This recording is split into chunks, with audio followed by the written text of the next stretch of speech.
Hoje aqui no Modernidade e Ciência eu vou tratar de um assunto bastante sensível, que se trata do retorno do manto tupinambá ao Brasil depois de 300 anos, cerca de 300 anos que ele estava no Museu da Dinamarca. Então acompanhe esse vídeo aqui no Modernidade e Ciência, eu acho que você vai achar um tanto interessante os fatos que eu vou trazer aqui para vocês.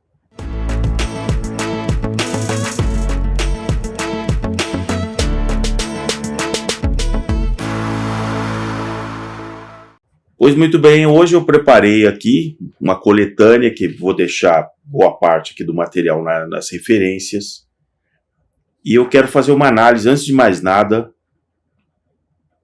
como cientista social que eu sou, fazendo uma análise antropológica. Então isso não tem absolutamente nenhum juízo de valor com relação aos fatos que eu vou relatar e aos povos que eu vou citar, né?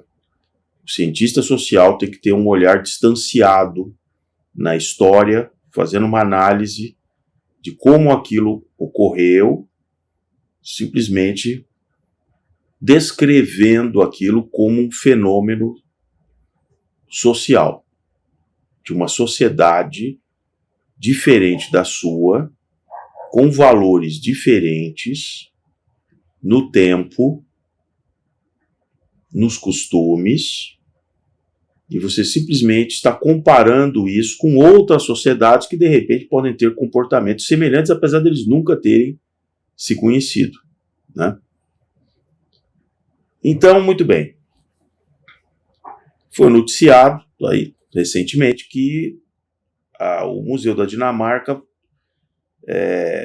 retorna ao Brasil o manto tupinambá, que é uma peça ali de 1,80 m de altura, cheia de penas, de guará, né? E costurado ali com fibras ali naturais. Isso vai ser parte do acervo do Museu Nacional reconstruído, né? Depois de todo aquele incêndio, aquela coisa toda. Essa peça provavelmente foi retirada do Brasil ali por volta de 1689, né? Então, muito bem. Então, vai se falar muito sobre isso, toda a mística com relação a esse manto tupinambá e tal, certo? Muito bem. Então, aí indo aqui para algumas questões etimológicas, né? Estimativas, são realmente estimativas, de que em 1500 deveria haver 3,5 milhões de indígenas aqui no Brasil. É uma estimativa, né? 3,5 milhões. Eles estavam em plena guerra. Então, realmente, quando os portugueses chegam aqui no Brasil, eles identificam que existem 4 grupos que estão realmente em guerra. Então, isso é fato. Esses 4 grupos, você tinha os tupis, os G, os Arauquê e os Caraíba. Sendo que os tupis tinham uma estrutura social muito mais homogênea. Falavam uma língua igual, tinha uma série de coisas e tal. Então, os tupis começam a expulsar essas outras etnias para o interior do Brasil e eles passaram a ficar mais no litoral do Brasil, né? Então, eles estavam realmente num conflito muito forte ali, né, ali no século XVI, né? Bom, então esse é mais um ponto importante. Desses 4 grupos, os tupis estavam prevalecendo.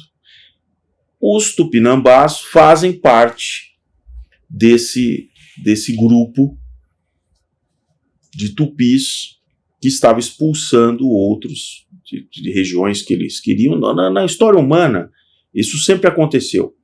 Você tem uma região que tem o quê? Mais peixe, mais riqueza, mais alguma coisa e tal, e grupos expulsam os moradores, vamos dizer, originais daquela região, porque os recursos são escassos, então isso sempre aconteceu, esse tipo de contencioso. Já desde do século XVI, por exemplo, o Hans Staden escreveu o livro Duas Viagens para o Brasil, publicado em 1557. Era um alemão, né, bem aventureiro e tal. E ele já identifica os tupinambás como canibais. Na mesma época, o Michel Montaigne publica o livro Dos Canibais, falando dos tupinambás, né?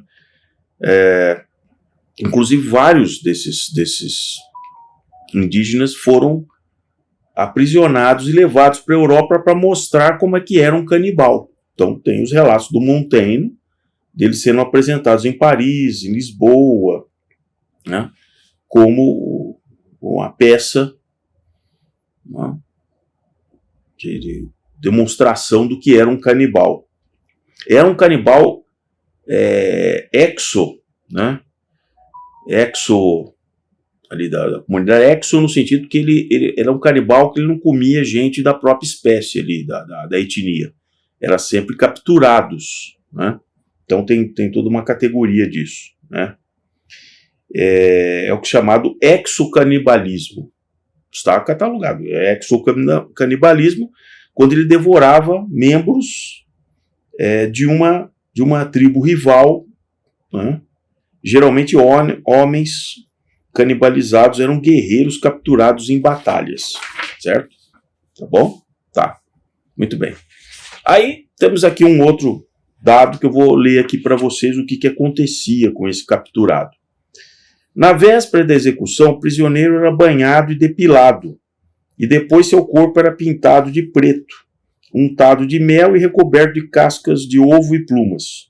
Ao entardecer, os índios bebiam o cauim, uma bebida fermentada da mandioca.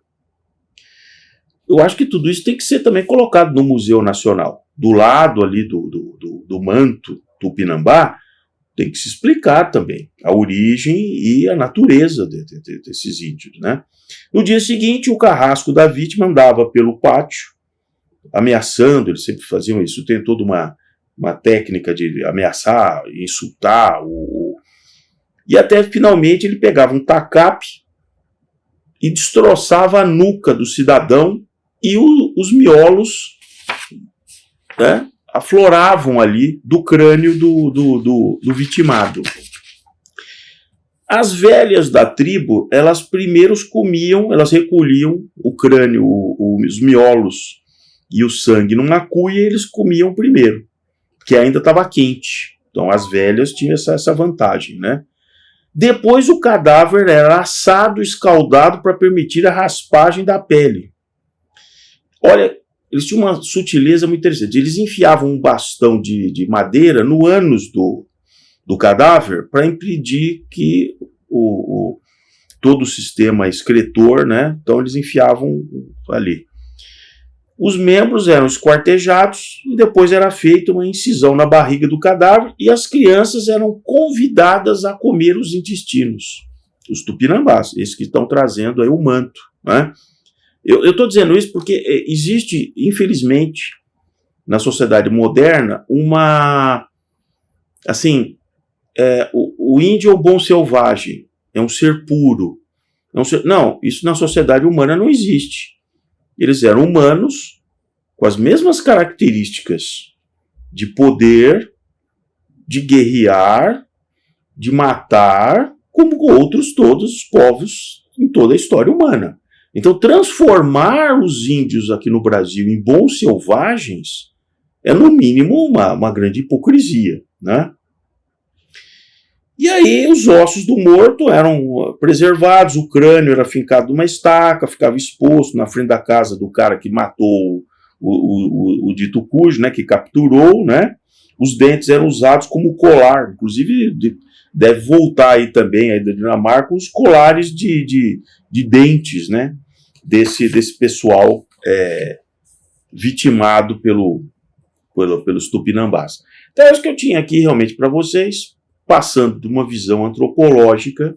Você sempre tem que olhar o contexto total e não simplesmente ver a matéria jornalística que vai transformar a chegada do manto tupinambá como uma coisa santa. Não, não eram santos. Sinto muito, não eram santos. Se a civilização ocidental não tivesse interrompido essa matança, essa carnificina, a morte de outros povos ali, né, que eles matavam simplesmente, eles tomavam aquela região e matavam, aprisionavam e comiam esse pessoal. Os tamoios a mesma coisa, extremamente violentos, também dessa etnia tupi. Então não eram santos.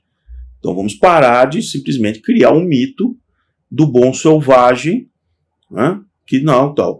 E até hoje, não vou entrar em detalhes, mas vou deixar algumas referências, ainda tem práticas de enterrar crianças vivas por alguma questão, seja porque a Índia é mãe solteira, seja porque tem uma má formação, seja até porque são gêmeos, são casos relatados recentemente de casos assim. Então, se a civilização ocidental não tivesse interrompido esse processo, eles teriam realmente se destruído, como em outros lugares isso realmente aconteceu. Simplesmente entraram no processo, né, de canibalismo, de destruição dos outros. Eles não tinham nada de pacíficos. Não tem índio no Brasil que era pacífico, né? Dessas 4 etnias, os Gês e os Caibás, os Tupiniquins, por exemplo, que estavam aqui no Planalto Paulista, ainda eram mais. Tanto é que eles se associaram a quem chegou e falou assim, pelo amor de Deus, não me deixa ser comido por esses tupis, certo? Por isso que eles aderiram àquele conquistador, né?